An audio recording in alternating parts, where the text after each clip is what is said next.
السلام علیکم ورحمۃ اللہ وبرکاتہ۔ اللہم انا نسألک علما نافعا وعملا متقبلا ورزقا طیبا۔ اللہم انفعنا بما علمتنا وعلمنا ما ينفعنا وزدنا علما۔ رب اشرح لی صدری ویسر لی امری واحلل عقدۃ من لسانی یفقہوا قولی، آمین یا رب العالمین۔ اعوذ باللہ من الشیطان الرجیم، بسم اللہ الرحمن الرحیم۔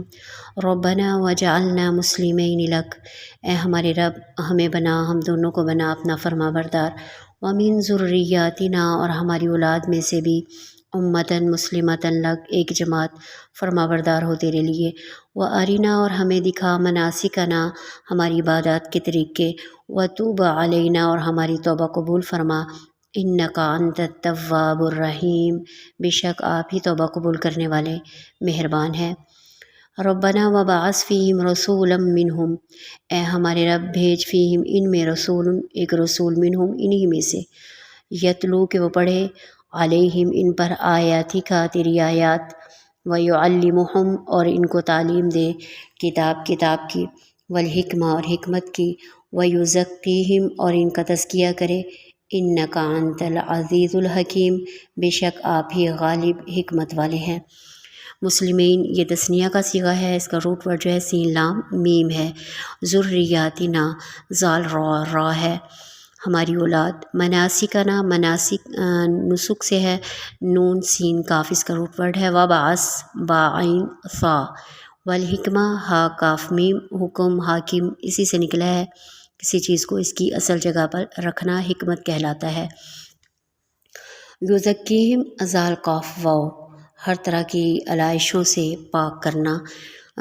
وربنا وجعلنا مسلمین لک، اے ہمارے رب ہم دونوں کو اپنا فرما بردار بنا لیجئے۔ یہ کون کہہ رہے ہیں؟ جد الانبیاء خلیل اللہ اور ذبیح اللہ، اتنے جلیل القدر پیغمبر، حالانکہ ان سے بڑھ کر کوئی ہو سکتا ہے فرما بردار؟ حضرت ابراہیم علیہ السلام، جنہوں نے اپنا سب کچھ، اپنی صلاحیتیں، اپنا گھر بار، اپنے بچے، سب کچھ اللہ تبارک تعالیٰ کے سپرد کر دیے۔ اللہ تعالیٰ نے ہر مسلمان کے لیے ابراہیم علیہ السلام کو مشعل راہ بنا دیا۔ واتبع ملت ابراہیم حنیفہ، حقیقت یہ ہے جتنی کسی کو حق تعالیٰ کی معرفت پہچان بڑھتی جاتی ہے، اتنا ہی عاجزی میں وہ بڑھتا جاتا ہے۔ تو ایک اللہ کی ذات اور اس کی بارگاہ اتنی عظیم ہے کہ وہاں ہر ایک عاجزی اور فرما برداری کی تصویر بن کر حاضر ہونا پڑتا ہے اسے۔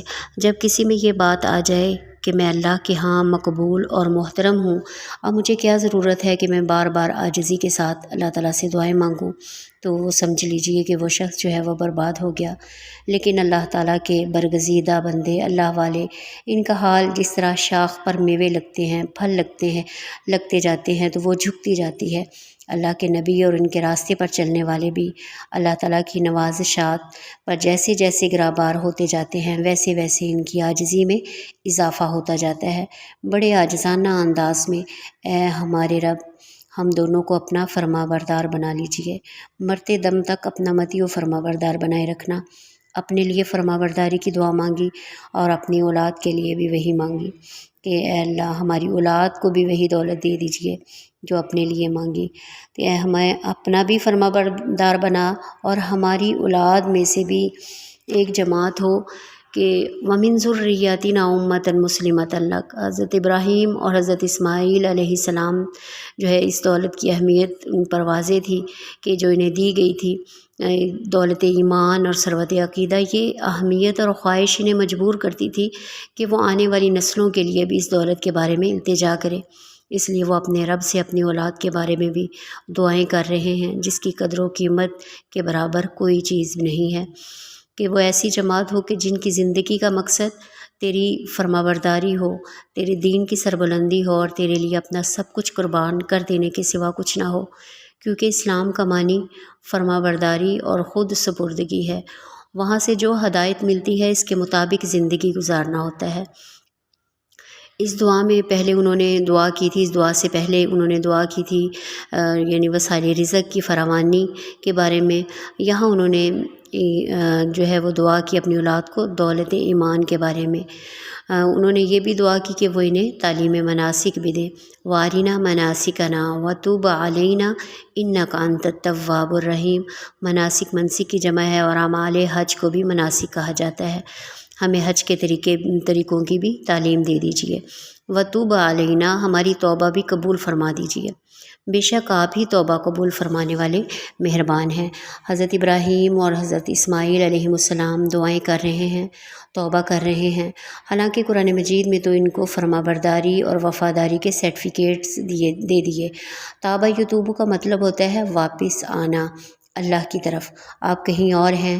ہزاروں چیزیں ایسی ہوتی ہیں کہ انسان کو اپنی طرف متوجہ کرتی ہیں، مادی چیزیں، دنیا کی زیب و زینت، خیالات، فکر، غم، وہ ساری چیزیں جن کی طرف انسان کا دل، دماغ، آنکھیں جس کی طرف کشش کرتی ہیں، ان سے منہ موڑ کر ایک اللہ رب العزت کی طرف واپس آتے رہنے کے عمل کو توبہ کہتے ہیں۔ ہر وقت ہر انسان کو توبہ کی ضرورت جو ہے وہ ہوتی ہے۔ ہمیں بتایا جا رہا ہے کہ حضرت ابراہیم جیسا کردار بھی ہو تو بھی توبہ کی ضرورت جو ہے وہ ہوتی ہے، کہ اگر تابہ الہ ہو تو بندے کا اللہ کی طرف واپس آنا، توبہ کرنا ہوتا ہے، گناہوں سے واپسی، اللہ کی طرف پلٹنا۔ تابہ الہ یعنی عین کے ساتھ الہ کا صلہ ہے تو اس کا مطلب ہوتا ہے اللہ کا بندے پر توجہ فرمانا۔ اگر کسی نے تابہ الہ کیا تو اللہ رب العزت تابہ الہ بن جاتا ہے۔ جو اللہ کی طرف رجوع کرتا ہے اللہ رب العزت اس پر اپنی نظر رحمت کرتے ہیں۔ ابراہیم اور حضرت اسماعیل علیہ السلام فرما رہے ہیں، اے اللہ ہم پر اپنی نظر رحمت برسا۔ ربنا وبعث فیہم رسولا منہم، یہ دعا جو کہ دعاؤں میں حضرت ابراہیم علیہ السلام کی آخری دعا ہے، اور اس سارے مضمون کا مقصد بھی ہے کہ ایک امامت بنی اسرائیل سے بنو اسماعیل کی طرف منتقل ہو رہی ہے، دوسرا امت مسلمہ کا مرکز خانہ کعبہ ہوگا۔ ربنا وبعث فیہم رسولا منہم، اے ہمارے رب بھیج ان میں ایک رسول انہی میں سے۔ عربوں میں ابراہیم اور اسماعیل علیہ السلام کے بعد کوئی پیغمبر نہیں آیا، اور حضرت اسحاق کی نسل سے حضرت ابراہیم کے جو دوسرے بیٹے حضرت اسحاق کے بیٹے حضرت یعقوب، پھر ان کے حضرت یعقوب جو بنی اسرائیل کے لقب سے مشہور تھے، تو ان کی اولادیں جو بنی اسرائیل کہلائیں، تو ان پر جو ہے تمام انبیاء جو ہے وہ آتے رہے ان کی نسل سے، لیکن جو آخری پیغمبر جو ہے یہ بنو اسماعیل سے آئے ہیں۔ آپ صلی اللہ علیہ وسلم تقریباً 2500 سال بعد آئے حضرت ابراہیم کی قبولیت کی صورت میں۔ اب وہ کیا کرے؟ یتلو علیہم آیاتک ویعلمہم الکتاب والحکمۃ ویزکیہم انک انت العزیز الحکیم، وہ پڑھے ان پر تیری آیات اور انہیں تعلیم دے کتاب کی اور حکمت کی، انہیں پاک کرے، بے شک آپ غالب حکمت والے ہیں۔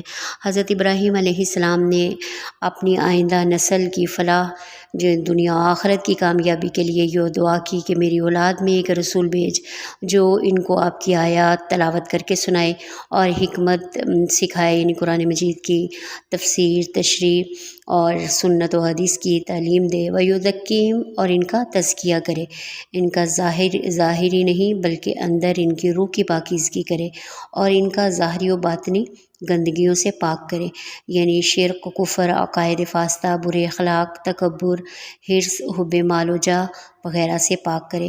اصلاح انسان کے لیے صرف تعلیم ہی نہیں، ساتھ ساتھ اخلاقی تربیت جو ہے اس کی بھی ضرورت ہوتی ہے۔ نبی کریم صلی اللہ علیہ وسلم کو جو 3 فرائض منصبی دیے گئے، آپ نے اس کو بہت خوبی کے ساتھ نبھایا۔ تلاوت آیات کا یہ درجہ ہو گیا تھا کہ تقریباً پورے جزیرۃ العرب میں قرآن پڑھایا جا رہا تھا۔ تعلیم کتاب و حکمت کا یہ مقام تھا کہ دنیا کے سارے فلسفے قرآن کے سامنے جو ہے وہ ماند ہو چکے تھے۔ صرف کتاب کی تعلیم ہی نہیں بلکہ عمل کیسے کرنا ہے خود عمل کر کے دکھایا۔ ویزکیہم، اور ان کا تزکیہ ایسا کیا کہ جس کا نتیجہ جو ہے تاریخ کے ریکارڈ میں محفوظ ہے، اور صحابہ کرام اس کی روشن مثالیں ہیں۔ آخر میں اس آیت میں اللہ رب العزت نے اپنی دو صفتوں کا ذکر فرمایا ہے، عزیز اور حکیم۔ عزیز کا معنی غالب اور عزت و قوت والے کے ہیں، اور حکیم کا معنی ہے وہ ذات جس کے ہر کام میں حکمت و مصلحت مقصود و غایت ہو۔ وہ اللہ اپنی قوت و زور سے جو چاہے کرے۔ اللہ جو کرتا ہے اس کا کوئی کام بھی حکمت اور مصلحت سے خالی نہیں ہوتا۔